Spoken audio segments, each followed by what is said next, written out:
Yes, welcome. This is Rap Critic. I'm your boy Malik 16, founder and creator of Plates and Crates and everything else. And no, I haven't been going forever, but some of you might consider a minute since there's been an episode with just me by myself. A mighty long time. But welcome back in the setup. Today makes a very special episode. So before we go into things, I want to shout out all the new members, all the new people who have tuned into the channel, all the new subscribers. Shout out to y'all. I've been looking at the feedback. I've been seeing the comments. Some of y'all shared some really interesting takes on these albums, interesting favorites. I got a few requests and a lot of informed opinions. So I know the people tuning into this channel are real hip hop listeners who really take this seriously. So thank you. Thank you for joining the ride. It only gets better. If you have not, go back, check some of those archived episodes. You know what I mean? Some episodes look more polished than others, but you know, it's a process. It's a process. It's the information that counts. Thank you for listening to my voice for like 40 minutes plus. When we first started, a lot of these episodes were only like 23 minutes. I don't know why the videos are like 45 minutes now, but I'm hoping you're enjoying the content. Check out the raprouleur.com. Look at that nice logo right there. That's where you can go cast your votes, go factor into this aggregate, and we can have this final word, this end-all be-all tally that stops the conversation right in its tracks on how classic these classic albums are, because it's coming from all of you all over, not just me, not just some magazine, not the artists themselves. Yes, Rap Ruler is also where you can go get some dope merch, like this I Used to Love a t-shirt that you can never see all of, but I'll post pictures up. New flavors, new colors, and of course, package, the dope prize package from our prize partner, T is the name, and more stuff on the way. The Rap Ruler book is coming, and I'm excited, man, so thank y'all. And today, again, I mentioned is a very special episode because this will be our first episode where we cover an album that is only 5 years old. And if you remember, anyone who's ever watched the intro video to this channel knows that I made a point of only reviewing albums that are 5 years or older, because you want to give albums time to marinate and sit and see if they stood the test of time. And so the album we're talking about today is a prime example of an album that's young, but definitely a classic.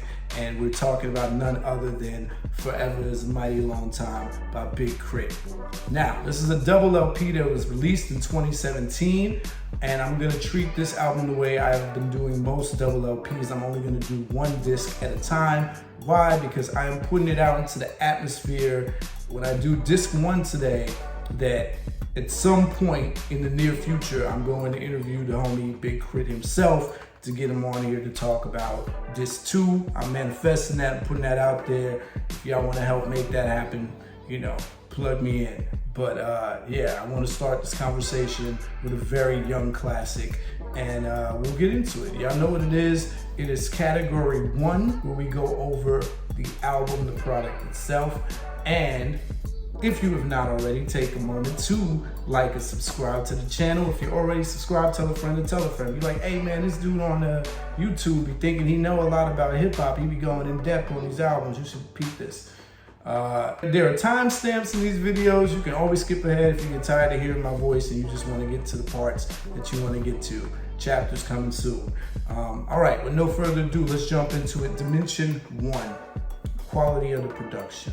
Now, Big K.R.I.T has gained quite the reputation for being someone who self-produces, and you know, I remember in an interview he was asked if he feels that that's been an Achilles heel that's kind of held back how big and how much of a household name he could be, because he's so self-contained. This album, he stated that he made a point to branch out more and get some outside production. So on this album, on this disc in particular, because we're talking about disc 1, which is the Big K.R.I.T side of the album, this album is broken down into a Justin Scott side, which is disc 2.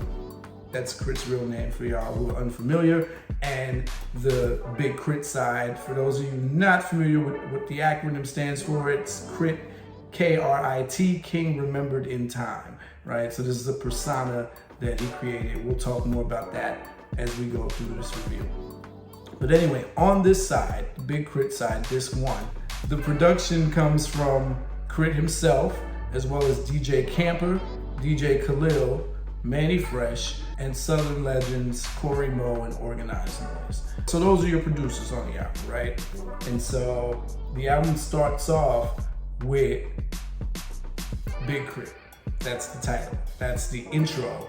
He's letting you know this is the Big K.R.I.T side of the album. And what he does cleverly is samples the Justin Scott intro from the second disc, produced by DJ Khalil, which is this musical, kind of rich, lush instrumental with vocals, and he just samples that and makes it into this knocking 808 song that slowly builds up with him rapping poetically and slowly first, and then goes into the style that we've become familiar with Big K.R.I.T doing, with this emphasized southern push, fast-paced, rapid-fire spit.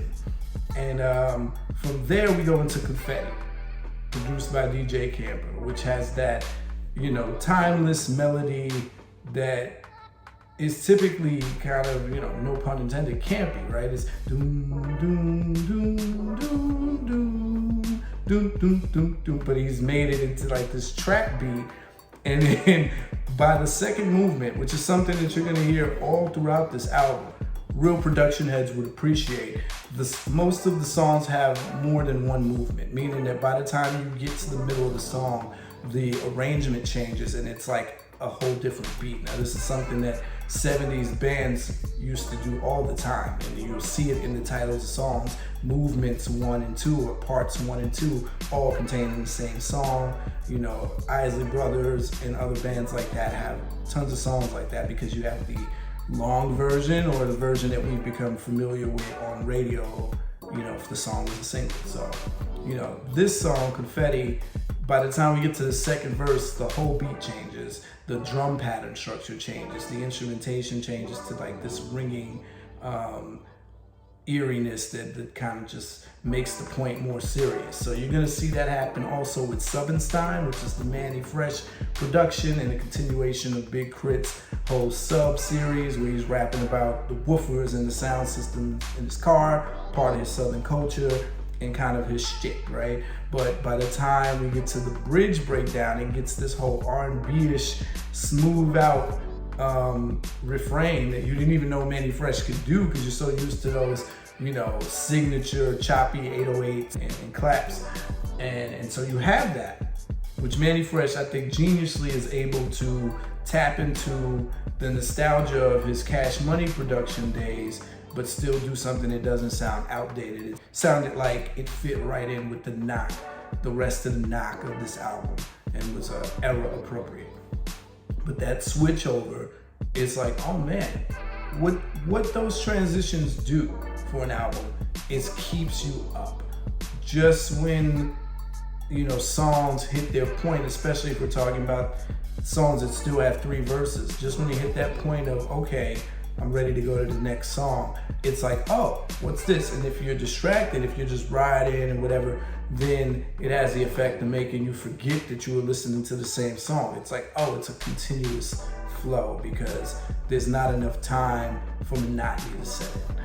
And that's musicality at its finest. So you're getting that from a lot of the contributions on here. Another example of that is the last song on this side, Get Away, where K.R.I.T samples Sleepy People, the song Sleepy People, which, when you hear the sample play by itself in the intro, you have no idea that it's about to go where it's going. And it has this knock and this bounce to it by the time he brings it in. But then he ends it the same way he begins it, and then takes it to the way he sampled it without the drums and the knock, where it still has that melody. And then he layers it with these nice syrupy vocals from the singer, who just adds this texture to it. And so you get taken through all of these motions of slow, knock and bounce, mellow down, cool down, soulful, just like ride out. It takes an ear to really look at music this way and think about it, and to have other producers come in and be on that same wavelength with you. So to get Manny Fresh doing that same thing, DJ Camper doing that same thing, it's cool. everybody's on board with it. You get some sampling that's more blatant, like the other Manny Fresh offering, which is 1999 featuring Lloyd, and that's just a direct sample of Guy's Piece of My Love, very popular song. Everything about that song borrows from other popular songs, but it's still pretty original, which is a feat. Okay, so then you get a song like Big Bang, which is signature Big K.R.I.T.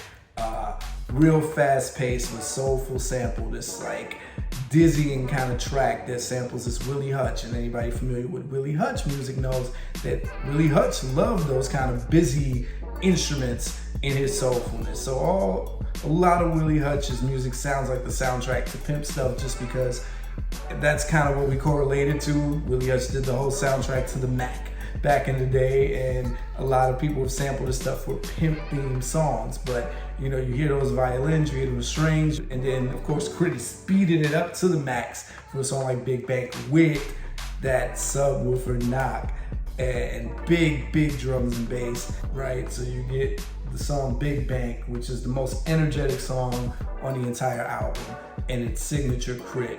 Even though you're gonna get slower down songs like Ride, which is produced by Southern legend Corey Moe, who contributed a lot to UGK's stuff, and Organized Noise, who contributed to all of the Dungeon Family stuff and much more, right?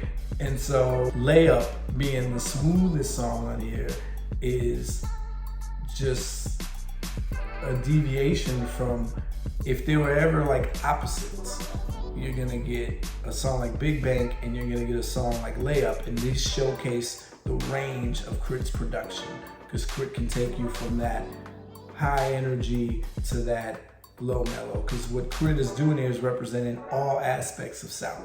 You're getting that kind of range on this album. Something to consider on a scale from 1 to 5 heartbeats.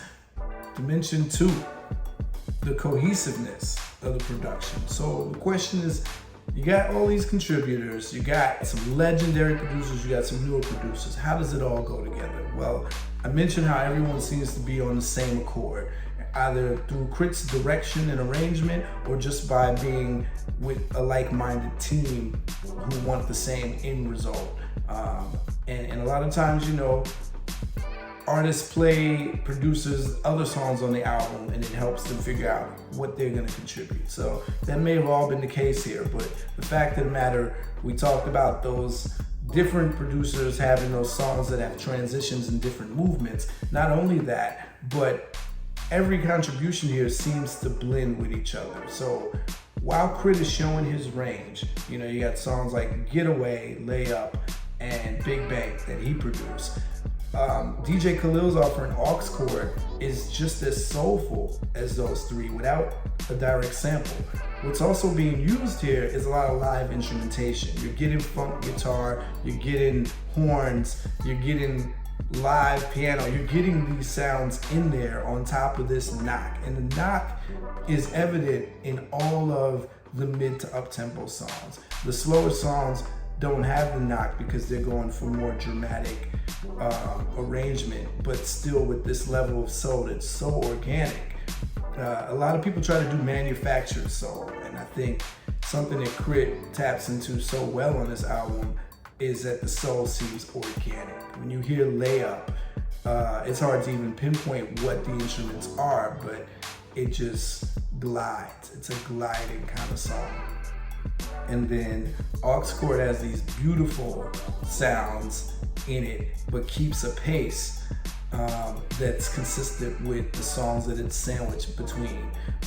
It's sandwiched between Getaway, and it doesn't slow things down, because Layup is slower than it before it. And so the sequencing, as we always talk about in this dimension, this album accomplishes what a lot of albums try to do with where they place songs. K.R.I.T does it. It's not heavy-handed, it's not blatant, but it's kind of graceful. So, without the need for all of these crazy skits to connect them, or any musical interludes in between, what K.R.I.T does is set it up subtly. So we take a song like Subbenstein, when it gets to that bridge part, K.R.I.T starts doing a sing-songy bridge that has that Piece of My Love Guy melody in it. And then we go into 1999 where Lloyd does the same thing for the hook. I've been woofing, and Lloyd goes, I do love you, right? Now some might think that's, lazy, they're doing the same thing twice, but because it's the same producer and the same artist and these songs are back to back, it's deliberate, and it kind of gets you ready, because that's the end part of the other song and it's just such an accented part of the next song. Also, the song with Pimp C's voice on it featuring UGK, produced by Corey Mo and Organized Noise, comes right before the song that sounds like it was more of a traditional Organized Noise sound, which is actually produced by Big K.R.I.T but has CeeLo on it, who mentions Pimp C. It's just those kind of subtle things where you can tell K.R.I.T was like, well, let's put these songs next to each other. And then, Manny Fresh is speaking at the end of Big Bang, getting you ready for the Subbenstein. So these subtle connective elements that give it a cohesive feel. There's 10 songs on this side if you're not counting the skit, and the skit even leads into the song Aux Chord, and K.R.I.T says the skit is there to give you some levity with a message. But altogether, it really seems like everyone was on the same page. Even when the same kind of drums are not being used, the same knock is effective. And there's only about 2 songs on here that are not using that knock, and like I said, that's because they're going more for the mellow, dramatic Southern soul drip feel. So something to consider on a scale from 1 to 5 heartbeats. That takes us to Dimension 3. The question of, is there an intentional mood or tone on this album? All right, it's a concept album. Another thing that K.R.I.T accomplishes that I think a lot of rappers have tried to over the years with the whole duality theme is this idea of him versus himself. And it's almost unexpected because no one ever thought of K.R.I.T as this person who's struggling with 2 sides of himself. So not as obvious as like a T.I. versus T.I.P. or, these other albums where people go against themselves. But because it's unexpected, I think that's why it's executed so concisely. The first song, Big K.R.I.T, is actually performed in the style of Justin Scott speaking to Big K.R.I.T as if he is his father, basically stating Big K.R.I.T is this creation of the man Justin Scott, who's been allowed to see more things and get more fame and be forgiven for more things than Justin Scott, the man, would ever be. And so he's like, in a lot of ways, you succeeded past me, and I'll take the fall for your sins, and there's a lot of language in there. We'll talk about that in the next category. That is just super deep, but can go over the heads because it just sounds like intro talk. At first, it sounds like he's talking to maybe his baby, his son, or something. But immediately, when he says the title of the album, he says, "Forever's a mighty long time, where should we begin?" Then the traditional K.R.I.T cadence and voice comes out. He's like, "From the south side," where it starts rhyming. The beat changes, and it matches the shifted mood. So that sets the tone for what you're getting on this side. And this side, K.R.I.T does a really fine-tuned job of keeping the K.R.I.T presence alive. You're getting most of those songs with knock for a reason, because he wants to emphasize K.R.I.T is the energetic, more boisterous, more boastful side of himself, and the side that more people are used to. They're used to the subwoofer song, they're used to the anthemic kind of choruses like Get Away, and even the song about women, the 1999 song, is more in that let's go party vibe than what you're gonna hear on the second side. So, again, I think having less is more. Having only 10 songs gives him room to get out as many aspects of the K.R.I.T side of himself that he wants to get out. I like subwoofers. I want you to back it up like it's 1999. Your confetti ain't heavy. I got big bank. More of that out, but still giving you different aspects. And so that is the theme. The theme of this, I've created this persona that is not too far away from who I am, but you still don't have all of me, and I'm gonna let you all in on, this side of me and that side of me, but authentically, not this, I created this character, I created this aspect of my persona that may be less vulnerable than the man Justin Scott. And so you're feeling that through this album, and it doesn't click, and that's why this is a double album, until you hear the second side, and you're like, oh, this does have a different feel.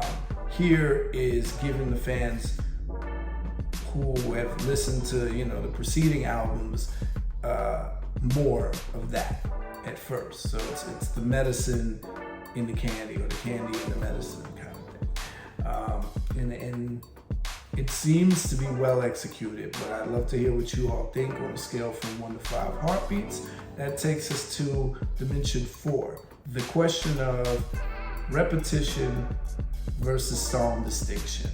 How much redundancy was on this album? How much diversity? So we talked about all the producers being on the same chord, there being this consistency of tempo and pacing, and when it slows down organically at these points where the emphasis is on other things. Soulfulness, right? Soulfulness permeates all throughout the album. You're not hearing the same sounds in any of the production. You're just not. You're hearing the same kinds of feel from the songs, but not with the same kind of instruments. The instruments that Manny Fresh used are totally different from the instruments that DJ Khalil uses, that K.R.I.T himself uses. So, a song like Get Up to Get Down, wah-wah guitar heavy, horn heavy, it feels like some classic organized noise production. Ironically, the organized noise production with Corey Mo doesn't feel like organized noise at all. It feels like a UGK song. It feels dramatic, those southern strings, those dragged out, kind of the slower bounce to it. And then Confetti with the bells and the use of that, really familiar melody sounds more East Coast. It sounds like something you hear from a rapper up north for an intro track. It's dramatic with the bells and the voices until the second movement, where it starts with the trap drums and the ringing sound. And then aux chord, because it's so soulful and mid-tempo, it just kind of has its own life. And same thing with Get Away. Get Away is kind of universal, even though it has this southern knock and bounce. It's really what K.R.I.T does over that knock and bounce that makes it feel as southern as it does, the call outs and the callbacks to classic songs like Get Your Roll On the hook, Everybody Get Your Glow On. Big Bank and 1999, because of those samples are so heavy, 1999, that could have been anyone's song because the guy's sample is just timeless and classic. And then Big Bank, because it's so high energy. And then you got, it sounds southern again, I think, because of what we associate with the Willie Hutch sample and what we associate with that knock and those drums. But I mean, yeah, none of these sounds are repeated, but they show you the range. They're all diverse. They show you just how much of a student of music Big K.R.I.T is as a producer and as a, director and arranger. Now, as far as words, he makes this punchline about the waiter forgot the seasoning, I'm glad for the salt they throw in my way. On the last song, Getaway, he does a similar punchline. We talk about sauce and haters throwing salt. It's the only time I hear anything repeated. The MF word is going to be used as a verb, noun, and an adjective.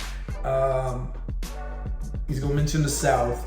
a lot, but never in the same way. It's very rarely that you're hearing Mississippi or South or his name or anything that revolves around his immediate orbit repeated in the same way. He finds different ways to say the same thing. And he raps in so many different clusters and spaces that there's not a lot of room for that. So something to consider on a scale from 1 to 5 heartbeats. If you've picked up on any repetition on this album, please let me know. All right, leave it in the comments, leave it on the rap ruler. Dimension 5, the amount of content versus the amount of songs. I mentioned that there are only 10 actual songs on here. One of them is a skit, so that even though there's 11 tracks on this side of the album, on both sides actually, on both discs, there are 11 tracks and one skit piece. So there's only 10. We always talk about 10 being the magic classic number. If we're going by Thriller Illmatic scales, then we see now that you're playing in a safer territory, and K.R.I.T is playing in those areas with that kind of number, right? So within 10 songs, as much as K.R.I.T is maybe not reinventing the wheel, what he's doing is talking about something different on each song. So we talked about what the intro is dealing with. The second song, Confetti, is a different way of bragging. It's really challenging challengers. So it has a different tone to it than the intro, where K.R.I.T is challenging himself. Confetti is my challenge to you other rappers who think you can come take the spot. He asks questions like, what's a crime if you don't protect it? You know, Big Bank is that. It's a money bragging song. So a different kind of bragging there. Then we go into Southernstein, where it's all about the sound system, 1999, where it's about getting with this fine shorty. And then Ride With Me is kind of the only return to just kind of loose braggadocio. Because by the time we talk about Get Up and Layup, those are more about prospering, overcoming, earning your spot in the sun, your spot in the shade. And then Aux Chord is this trip through all this classic soulful music. Getaway is this wrap up of everything that's been talked about so far, and talking about trying to get stress free, talking a little bit about external pressures and politics. I mean, that's your whole album. None of those songs, they're so nuanced, there I go with my word, that you don't feel like you've heard the same thing the entire time. And so that's the scope of things out of 10 songs. Something for you to consider on a scale from 1 to 5 heartbeats. Takes us to Dimension 6, the features.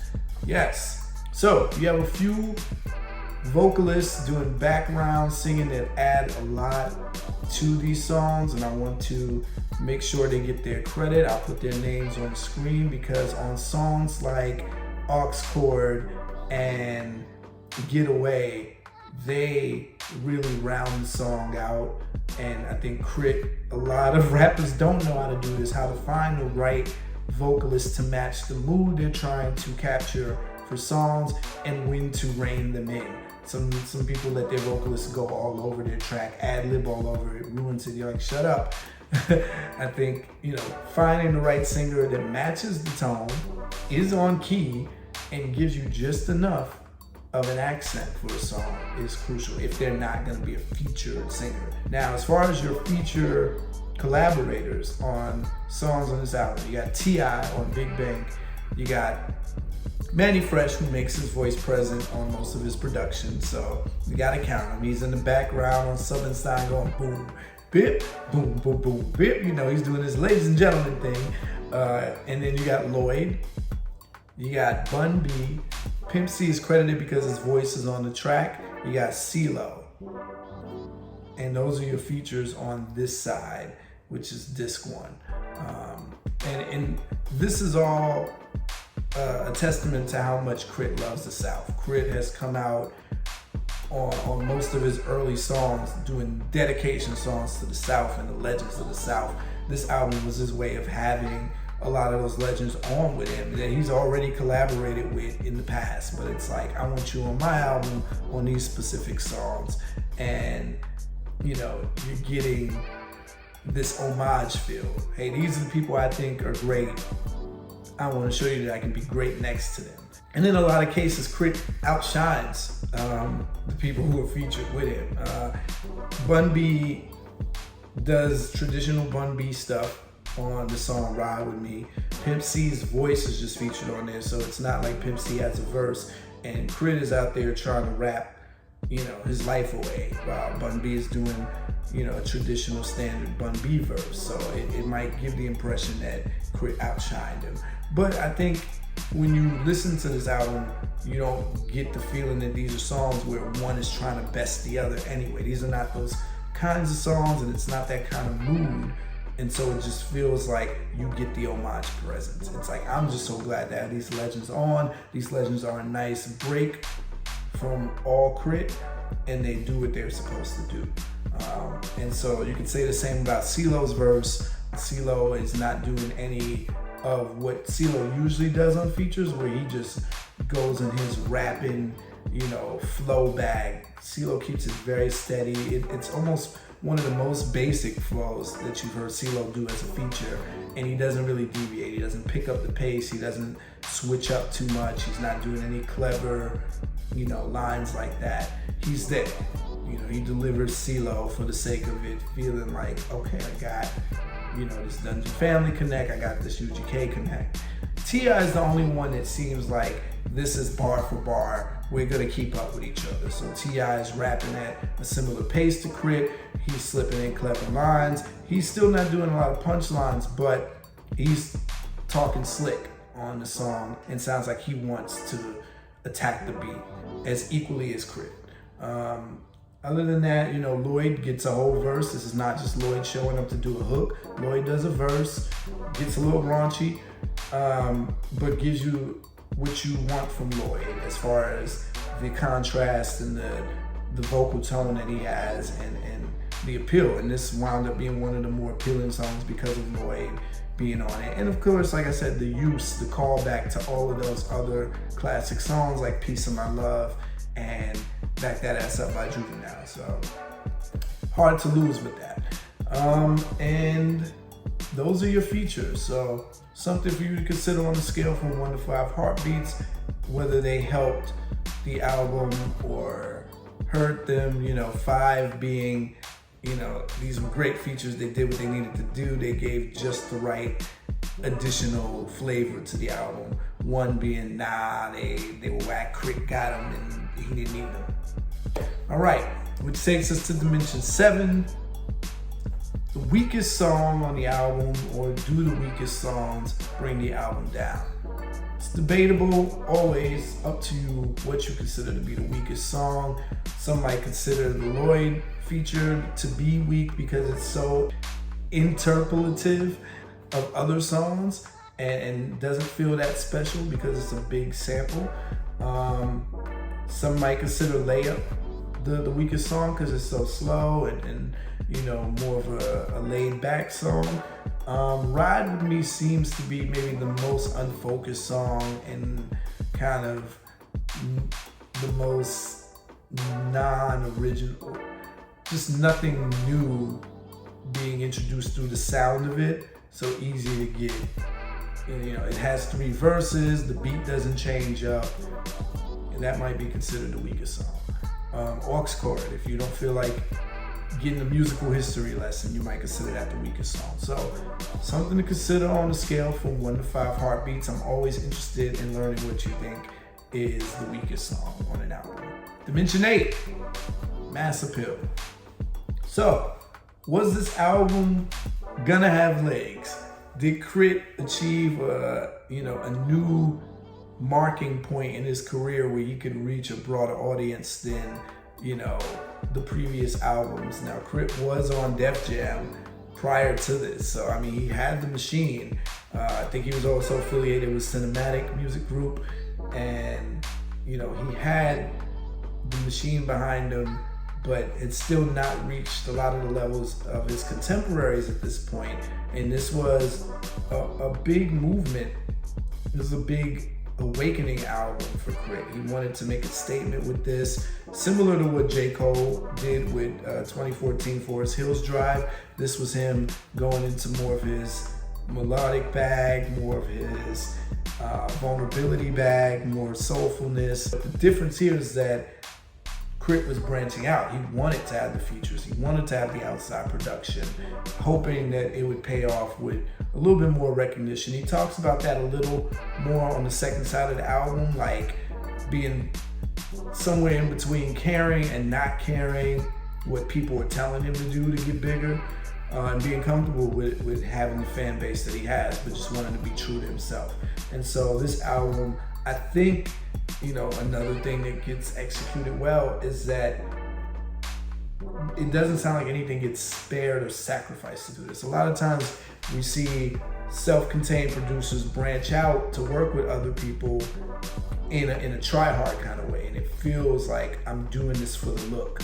And none of that felt like it. It felt like K.R.I.T. did this on his own terms. He's like, yeah, well, okay, if I'm gonna branch out, I'm gonna work with the people who I wanna work with, who I respect, and who I feel match my vibe.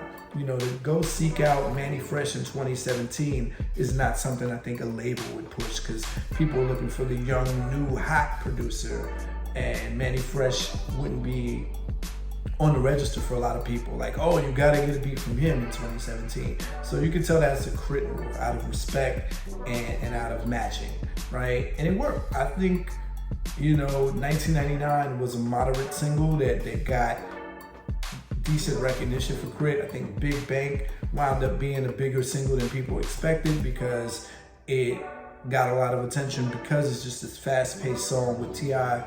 where it felt like they were both killing it. And this is one of the last years where having a T.I. feature mattered, before T.I. became more of this figure who is in headlines for things that come out of his mouth that are not rap related, right? So, those things did well for the album. If you're a follower and fan of K.R.I.T. already, the Subwoofer, the fourth installment of that was something that was being anticipated. So this side of the album in particular had a lot of legs to branch out into the more commercial mainstream places, and I think it did. Why it didn't go further, why J. Cole is able to come out with an album like 2014 Forest Hills Drive without making those efforts for outside production and collabs, and a song like Apparently gets played more than a song like Layup or Get Away or Big Bank. It's a mystery. They kind of are coming with that same energy, coming from that same space of, hey, I'm not a gangster, I'm not a backpacker, I'm an everyday man who deals with, but I'm a fly everyday man. It's the difference between being an everyday man rapper who's easily forgotten because you're so commonplace, and being fly. K.R.I.T. never muddles in this pond of, I'm just a regular Joe. He's like, no, I'm a fly human being from the South, but I'm going to tell you about how I love driving around in my car and what I like listening to in my car. And you would think those things would have gone further, but I don't think the singles Aux Chord or Confetti made any real noise beyond what his fans were checking for. I think the commercial gems here are really going to be 1999, Big Bank, and maybe Southern Style. But this album sold moderately. It ended up with a really, really memorable NPR Tiny Desk performance that really showcased just how much of a musical talent Big K.R.I.T. is. And I think more than anything, what this album showcases is that this man is a student of music. And there's a lot of rappers that do this, and we talk on this channel about artists and rappers. K.R.I.T. is an artist, and this album showed his artistry on a high level, from the way his ear works, to the way his mind works, to the way the mouthpiece works, and just factoring all those in to make a complete body of work that he genuinely wants to give to you. This whole album feels like, I want to give this to you, not you come to me. We talk about artists making self-indulgent music. Nothing about this album feels, even though it's this Justin Scott versus K.R.I.T., it sounds more like I'm putting it on display for y'all, not y'all come to my life. So, something to consider on a scale from 1 to 5 heartbeats. How much mass appeal was this album ever gonna have? Takes us to dimension 9, favorite, the 3 I's: impact, innovation, influence. All right. It's more easy to see the influence on K.R.I.T. From this album than how this album may have influenced others. We were talking about him following the tradition of double albums. We've seen done time and time again. This idea of the duality struggle, me versus myself. We've seen that done.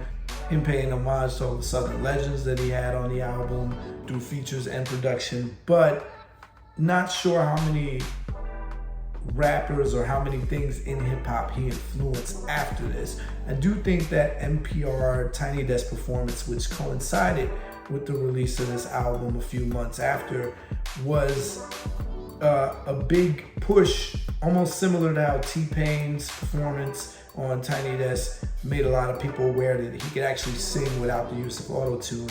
People were more awakened to Big K.R.I.T's persona and musicality through that performance, but that performance showcased more songs from this 2 than this 1. But I think it expanded his reach a little bit, so the impact might have been felt. I think he might have got a few more listeners and fans out of that went to this album, being that this album was the one that was out at the time and that he performed the songs from. So, innovation. We talk about the use of live instrumentation and the ways that K.R.I.T. put samples together with live instrumentation, with vocal arrangements, and put legendary artists with his new sound. I think you're gonna get innovation there. I think the hook structuring and just some of those mashups gelling. I don't know how many other people in hip hop took a note from that, but I do think innovative things were going on here. K.R.I.T. was pulling from all of his influences. You're gonna hear the church influence, you're gonna hear the subwoofer culture, you're gonna hear some of that East Coast up north influence. I'm a student of hip hop stuff come out, and he's able to pull it all together. So subtly innovative, nothing, groundbreaking, but something to consider on a scale from 1 to 5 heartbeats. How innovative and impactful and influential was this album? I do think he left the mark for how to do this me versus me better than almost everyone who's attempted it before it, but that's very subjective. And I'll leave that up to you on a scale from 1 to 5 heartbeats to rate. Takes us to the final dimension, dimension 10, the overall timelessness and uniqueness of this album. Now you can argue, yes, 5 years is not enough time to really have the timelessness conversation, but the fact that this album has stood pretty tall from 5 years and has this replay value that sounds like it's new is either telling you that hip hop hasn't changed that much in the last 5 years to where it still has a crispness and a freshness to it, or this is on its way to be a timeless body of work. And so if we're just talking about disc 1, the consistency of the knock, the consistency of the soulfulness, the consistency of the musicality, mixed with how focused K.R.I.T's lyrics and his lyrical performance is on this album. He's not saying things that will get outdated. He's not making references to technology that's out at the time, any themes that are played out, no trends. He's not a trendster rapper. He's talking about grown man, day-to-day things that are relatable, whether you're a fly human being or an average Joe. And also the thing about sampling soul is that it gives it more vitality. Sampling soul, especially if you do it organically, and creating new soul, which is what K.R.I.T. does on songs like Layup, new soul that organically blends with old soul, it's gonna live on. And so there's a timelessness here, uniqueness in the fact that 2017 was a very trap heavy year and a very mumble rap heavy year, and K.R.I.T. took a distinctively and decidedly different turn into doubling down on what he's always done, but also giving you crisp and freshness by experimenting with different sounds, different producers, and different ways of approaching beats. And you know, this all factors in and makes it stand out from everything else that came out in 2017, which is why we're talking about it today. So, something to consider on a scale from 1 to 5 heartbeats. That concludes our Category 1 discussion and analysis of the very young classic, Forever's a Mighty Long Time by Big K.R.I.T, Disc 1, the Big K.R.I.T side. Join us for video 2 where we go over Category 2, which is going to be the rap performance on this same album, Disc 1, the Big K.R.I.T side. And until then, y'all know what it is. F for Rap Critic. Talk about it while I live it. Word to the mouth.